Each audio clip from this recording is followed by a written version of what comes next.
everyone, Will here from Mature Minded Gamers, and today we're going to be talking to you about the 7th Citadel. This one is from Serious Pulp, formed back in 2010. First game that I was aware from them was the 7th Continent.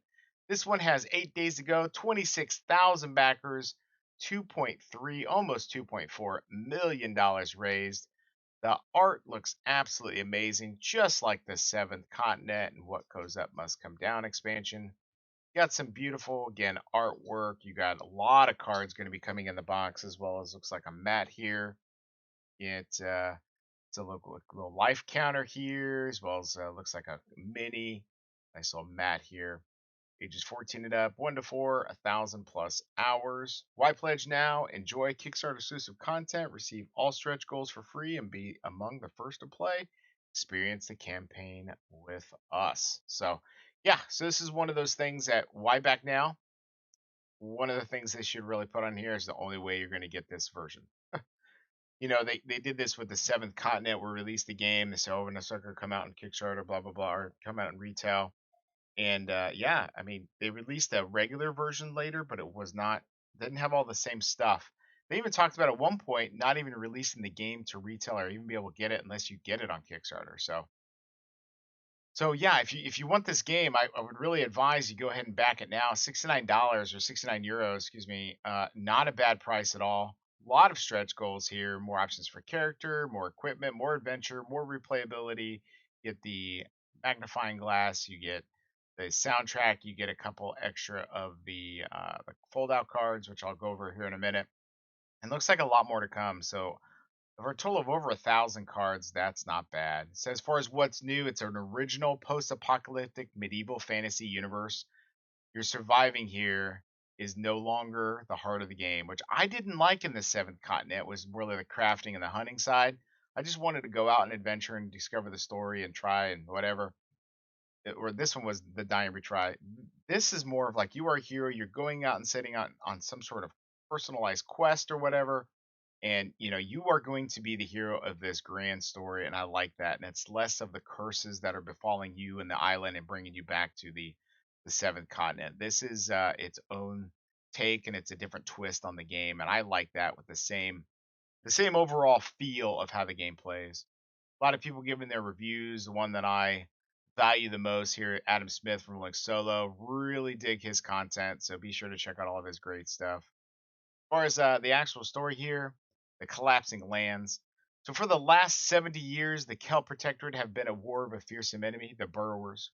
Controlled by a mysterious individual, these elongated worms tirelessly dig underground tunnels, causing swaths of territory to sink into the bowels of the earth.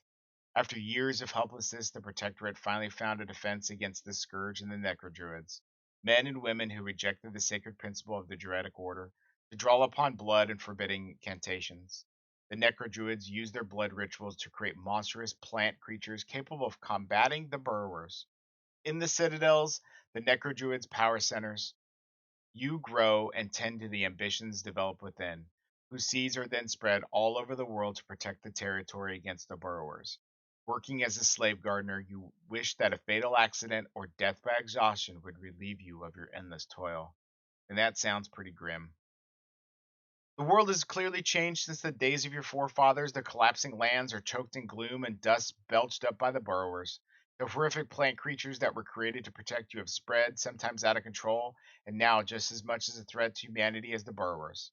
On a cold morning bathed in pale light, you awaken for another long day of hard labor in the sacred grove, unaware that this will be your last day at the Citadel and that the course of history is about to change. Art looks great. I'm so excited. Again, solo or cooperative play. 30-second setup, 30 seconds to save it. That's so much better than before. Got over 1,000 minutes of thrilling adventure per threat. There's no die rolls. Live a different adventure every time. Earn new skills, unlock bonuses. Gameplay is again this based on if you're facing like a threat or an overarching objective or goal or boss or event or whatever, and less of a curse that's befalling you in the island. Creating your own characters a little bit different here. Male or female, that's amazing because before you were just going to be one of the, like you were either going to be Lovecraft or Frankenstein or Dr. Frankenstein or Amelia Earhart. this, you are your own hero, which is fantastic.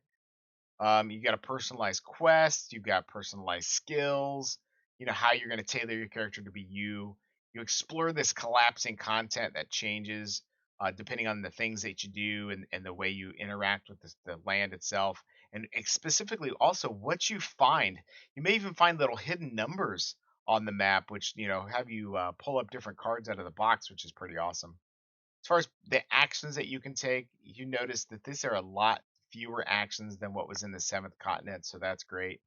Got a lot of flavor text, actions you can take, costs and consequences, and then you can actually in this one interact with the world, which is great because in seventh continent again, you were there by yourself, and the things that you found or whatever you interacted with were non-engaging. This is more of, hey, I've got this story that I'm going to be telling, or what happens is based on the decisions that I make. Then I pull different cards out of the box every time.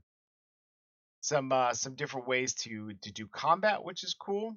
Want to equip yourselves more with weapons, armors, and spells, depending on what kind of character you're going to be.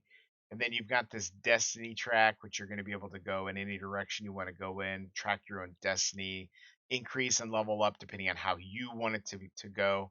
Plus, you're going to be raising up your citadel, which is going to give you different abilities or add-ons like this companion dog if you build this doghouse.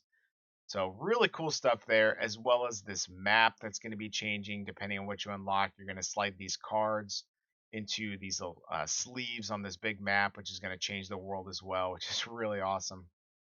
You got the On the Edge of Peril expansion. The only way to get this expansion is going to be to get the actual game, the Kickstarter version here.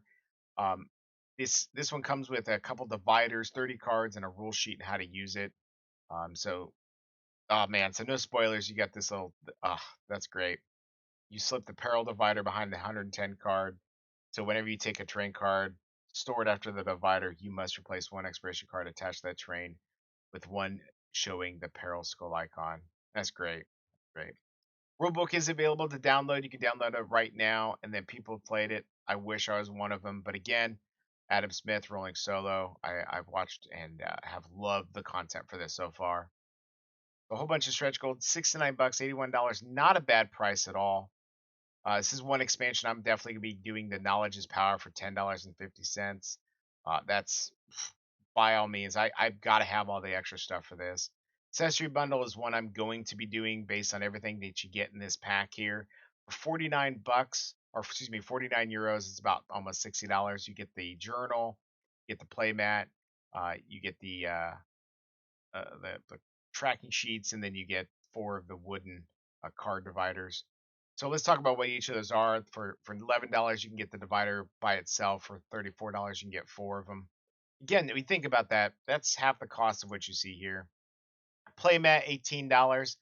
Not the most needed thing in the universe. I mean, neither is the card holders here, but definitely a nice little touch. You've got to get this Unveilers pack here. 18 bucks, you get some minis, which is cool, and 30 cards, which is always a nice touch for $18. The Quest item cards binder, man, this thing just looks beautiful and definitely going to be something that adds to the aesthetic and the feel of the game. Get some of those, and like I was talking about for the leaflets, which this is kind of how you track your progress, and you're going to mark on here which buildings you have and everything. The card sleeves are one of those things that I would definitely recommend if you plan on sleeving your cards. This is the way to do it.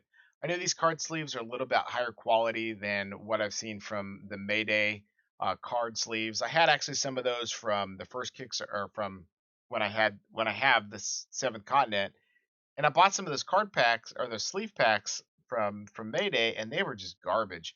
And so I got actually a couple of these, and these ones are so much better quality, higher end stuff that I definitely advise picking up these card sleeves.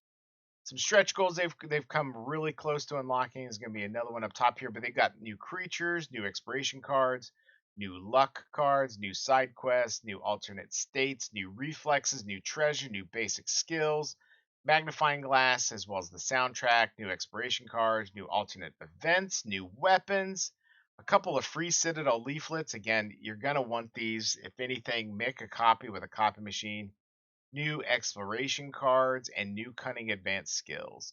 That is a lot. Again, Kickstarter exclusive is going to be the box art as well as the minis that are in here. You got the Book of Dialogues, 144-page Book of Dialogues, a bookmark, Citadel leaflet, the laminated world map, life counters, 4 dice over right now with all the add-ons, over 1,000 cards, some characters, and then the free expansion. I would actually wonder. I wonder if they're going to release more characters. I mean, we've got 4 character cards. I know it's a 4-player game, but I wonder if they're going to add anything into the mix of that. So I'm not sure. And then plus any available stretch goal or any available unlocked stretch goals. Shipping isn't too bad. I mean, US $20. That's not too bad at all. I know the rest of the world, obviously the shipping prices go up and stuff, but I'm kind of curious on why in Canada and some of these like Austria, Norway, Switzerland, $24. It goes up a little bit. It's not too terrible, I guess, but still, you got to wonder. It's being shipped from France anyway, or the company is from France. Area one, they got right there, $20. So yep, they got their home region locked down a price. So all right, everyone, you see that I've got it back for $69. I would advise you back it as well. This is an amazing game from Serious Pulp. I'd like to know what you guys think of the Seventh Continent and just overall, generally, the Seventh Series. So please leave a comment in the section below or join our Discord. We'd love to have you come in and chat with us about all games, board games, video games, Star Trek, anything nerd.